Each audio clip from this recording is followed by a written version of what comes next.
Olá, meu nome é Fred, sou membro da Associação Espírita Santo Agostinho de Passos, Minas Gerais, e iremos começar agora um estudo do Evangelho segundo o Espiritismo, seus 28 capítulos. O Evangelho segundo o Espiritismo, capítulo 1. Não vim destruir a lei, disse Jesus. Não penseis que vim destruir a lei ou os profetas. Não vim para destruí-los, mas para dar-lhes cumprimento. Porque em verdade vos digo que o céu e a terra não passarão, até que não se cumpra tudo quanto está na lei, até o último jota e o último ponto. Mateus, capítulo 5, versículos 17 e 18. A Nova Era. Mulhouse, um espírito israelita, mensagem psicografada em 1861. Deus é único, e Moisés, o Espírito que Deus enviou com a missão de fazê-lo conhecer, não somente pelos hebreus, mas também pelos povos pagãos. O povo hebreu foi um instrumento de que Deus se serviu para fazer a sua revelação, através de Moisés e dos profetas, e as vicissitudes da vida desse povo foram feitas para chocar os homens e arrancar-lhes dos olhos o véu que lhes ocultava a divindade. Os mandamentos de Deus, dados por Moisés, trazem o germe da mais ampla moral cristã. Os comentários da Bíblia reduziam-lhes o sentido, porque, postos em ação em toda a sua pureza, não seriam então compreendidos. Mas os 10 mandamentos de Deus nem por isso deixaram de ser o brilhante frontispício da obra, como um farol que devia iluminar para a humanidade o caminho a percorrer. A moral ensinada por Moisés era apropriada ao estado de adiantamento em que se encontravam os povos chamados à regeneração.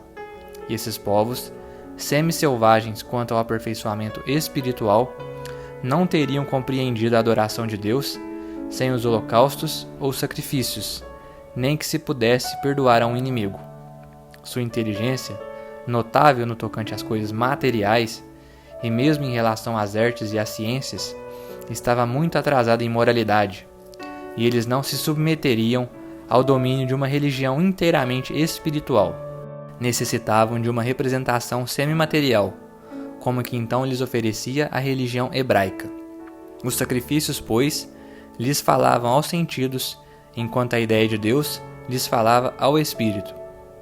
O Cristo foi o iniciador da mais pura moral, a mais sublime, a moral evangélica cristã, que deve renovar o mundo, aproximar os homens e torná-los fraternos, que deve fazer jorrar de todos os corações humanos a caridade e o amor do próximo, e criar entre todos os homens uma solidariedade comum, uma moral, enfim, que deve transformar a terra, fazê-la morada de espíritos superiores aos que hoje a habitam.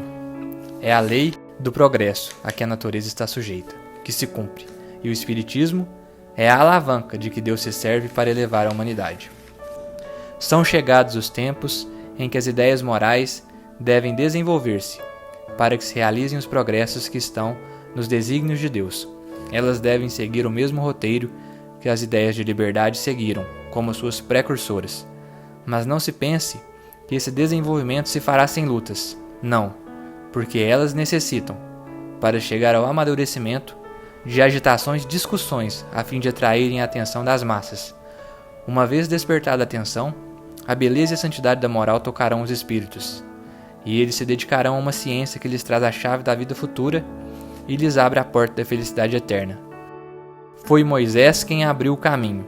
Jesus continuou a obra, o Espiritismo a concluirá. Que assim seja.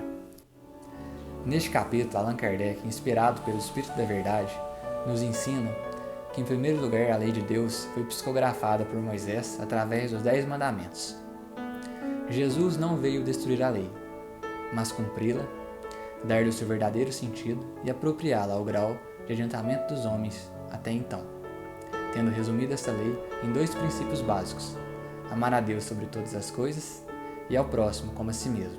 O Espiritismo, por sua vez, também não veio destruir a lei, mas completá-la, desenvolvê-la e explicá-la, em termos claros e precisos, o que foi dito sob a forma alegórica, no tempo predito pelo Senhor.